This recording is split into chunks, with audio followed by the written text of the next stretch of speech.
అంటే వచ్చుకోలేరు కాదన్న, మరి చెప్పిన పథకాలు అమలు చేయకపోతే మరి ప్రజలకు వ్యతిరేకత వచ్చే అవకాశం ఉంది కదా. ప్రజల్లో వ్యతిరేకత వాళ్ళకు ఉందన్న.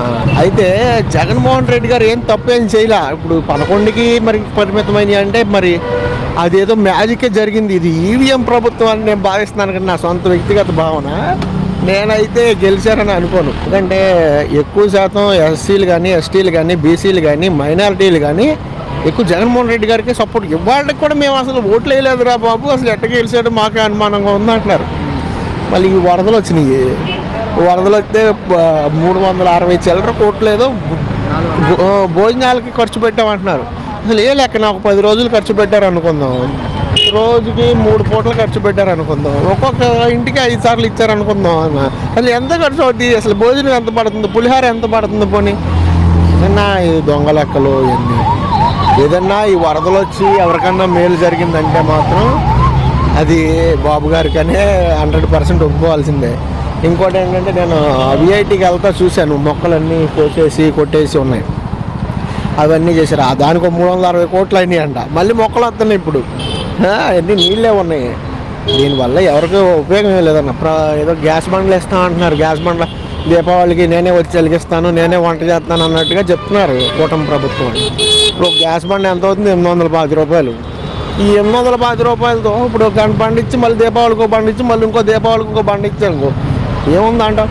వైసీపీ అంటున్నమాట మెజార్టీ లేని స్థానాల్లో కూడా మెజార్టీ వచ్చిందంటే మాకు అనుమానాలు వస్తున్నాయి అంటున్నారు. నిజమేనంటారా? నేను చెప్తున్నా కదన్నా, ఇదంతా ఈవీఎం ట్యాంపరింగ్ అనేది ఎంతో కొంత జరిగిందని నా వ్యక్తిగత అభిప్రాయం. వాళ్ళంటే వైసీపీ ప్రభుత్వం మీద వ్యతిరేకత వల్లే మాకు పట్టం కట్టారంటున్నారు. వ్యతిరేకత ఎక్కడుందన్న? ఎవరిలో ఉంది వ్యతిరేకత? ఈ గట్టిగా మాట్లాడుకుంటే వాళ్ళ వర్గమనో వాళ్ళ సామాజిక వర్గమనో ఇట్లా మాట్లాడాలి, కానీ పేద ప్రజల్లో అయితే ఏం లేదన్న. నాకు తెలిసి నేను ఈ పెంబలూరు నియోజకవర్గంలో ఈ 42 గ్రామాలు తిరిగాను. అయితే ఇప్పుడు పార్టీల్లోకి వచ్చి సంపాదించుకుందాం అన్న భావన ఉన్న వాళ్ళు కూటమి ప్రభుత్వం తాలూకు ఉన్నారు. కానీ వ్యక్తిగతంగా మాకు ఎవడో ఊళ్ళో వ్యవసాయం కవులకి ఇవ్వకపోయినా, మమ్మల్ని ఎవడో మామూలుగా రైతులు ఎవరు మమ్మల్ని పిలవకపోయినా, ఇప్పుడు కొద్దిగా ఇప్పుడు మన రాష్ట్రంలో ఉన్నత వర్గాలకు చెందిన వాళ్ళు అంటే మెజారిటీ ఆఫ్ పీపుల్లో కొద్దిగా రెడ్డీసు, కమ్మాసు, కాపులు. ఇప్పుడు వీళ్ళు రెడ్లు అంటే కొంత అటు ఇటుగా ఉన్నారు. ఇక ఎక్కువ వీళ్ళే కదా. ఇప్పుడు ఎవడు పని చేసినా లేబర్ అన్నవాడు, నాబోటోడు ఏదైనా పని చేసినా కిరాయి చేయడం తోలినా వీళ్ళకేం చేయాల్సింది. వాళ్ళు చెప్పినా చెప్పకపోయినా మేము జగన్ వైపే ఉంటాంరా బాబు అని తిరిగి చేశారు. ఎందుకంటే ఆ రకంగా పేద ప్రజలకి జగన్మోహన్ రెడ్డి గారు పథకాల రూపంలో అందజేశారు. జగన్మోహన్ రెడ్డి గారు ఆ పథకాలు ఇచ్చి రాష్ట్రాన్ని అప్పుల పాలు చేశాడు. ఇప్పుడు ఈ పథకాలు ఇవ్వలేమంటున్నారు. ఇప్పుడు మనం ఎక్కిన కాడ నుంచి 1వ తారీఖుకి అంగన్వాడీలు జీతాలు వేశారు. ఏకంగానే ఇది 4వ తారీఖు ఎక్కాడు బాబు. ఇప్పుడు 7వ తారీఖు ఇప్పుడు వేశారు. తర్వాత నెలలో 1వ తారీఖు వేసిన తర్వాత ఇవాళ వరకు అంగన్వాడీలు జీతాలు లేవు. ఎట్లా ఉంటుంది? ఇప్పుడు ఈయనేమన్నా సంపద సృష్టిస్తానంటే ఎక్కడి నుంచి సృష్టిస్తారు సంపద? ఇప్పుడు నాకు తెలుసా, ఈ వరదలు రావటం మన రాష్ట్రానికి పైనుంచి 100 డబ్బులు, ఇక్కడ లోకల్లో ఉన్న ఇక్కడ వ్యాపారస్తులు ఉన్నారు చూసావా, బిల్డర్స్ కానీ వ్యాపారస్తులు కానీ వెళ్ళి 10 తలాకు 10 లక్షలు, తలాకు 20 లక్షలు ఇచ్చారు. దేనికి ఇచ్చారంటే రేపు పొద్దున్న ఏసుక రూపంలో, డెస్ట్ రూపంలో, ఏదో ఒక రూపంలో ఏం లాభం చేకూర్చుకుంటే ఎవడు రూపాయి ఎవడు కదా.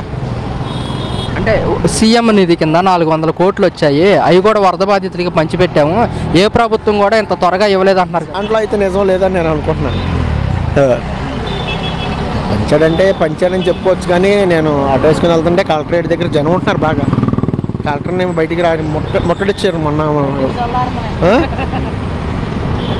జగన్మోహన్ రెడ్డి గారు అనమాట మా ప్రభుత్వం అధికారంలోకి వస్తే పిల్లలకు అమ్మఒడి కానివ్వండి, మహిళలకు చేయూత కానివ్వండి, రైతులకు రైతు భరోసా వేసేవాళ్ళం అంటున్నారు. నిజమేనంటారా? నిజమేనంటారా అనుకోవటానికి లేదన్నా. ఎందుకంటే ఆల్రెడీ అతను చేశాడు. ఎంత కష్టం ఉన్నా కరోనా కష్టకాలంలో కూడా సంవత్సరం పైనే కష్టం. కరోనా ఎవడు ఇంట్లో నుంచి బయటకు వచ్చే పరిస్థితి లేదు, పనికి వెళ్ళే పరిస్థితి లేదు. తినడానికి లేని రోజుల్లో కూడా జగన్మోహన్ రెడ్డి గారు వేసిన అమ్మఒడి కానివ్వండి, ఆటో డబ్బులు కానివ్వండి, 18,750 కానివ్వండి, ఏదైనా కానీ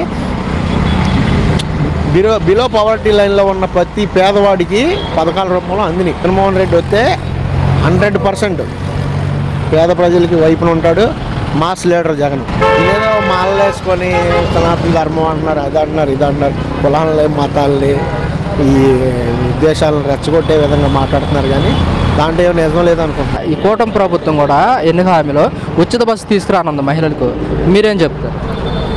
ఉచిత బస్సు సౌకర్యం అనేది తీసుకొస్తే కొంతమందికి ఏమైనా మంచి చేసిద్దేమో, కానీ మాలాంటి ఆటో కార్మికులకు మాత్రం పొట్టగొట్టినట్టే. ఇవాళ మనకి అవుట్ ఆఫ్ బళ్ళని కంకిపాడు అడ్రోడ్డు అంటే ఇబ్రహీంపట్నం అడ్రోడ్డు, ఇటు పక్కనేమో గన్నవరం, ఇటు పక్కనేమో మంగళగిరి వరకు సిటీ అలౌడ్ అని పర్మిట్లు రాసిచ్చారు ఎప్పుడు 2018లో.